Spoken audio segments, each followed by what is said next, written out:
HIV అనేది కేవలం అవగాహన రాహిత్యం వల్లనే వస్తుంది కాబట్టి అందరూ కూడా ప్రజల అవగాహనతో మెలగాలి. ఒకవేళ హెచ్ఐవికి సంబంధించిన ఇన్ఫర్మేషన్ ఏదైనా కావాలంటే మనకి స్థానిక ప్రభుత్వ హాస్పిటల్లో ICTC ఉంటుంది. అక్కడ మనకు ఉచితంగా హెచ్ఐవి పరీక్షలు కూడా చేస్తారు.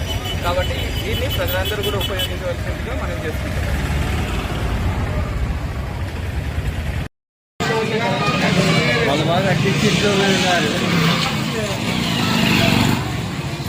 ఆయన అంత పైన ఎట్లా టీచర్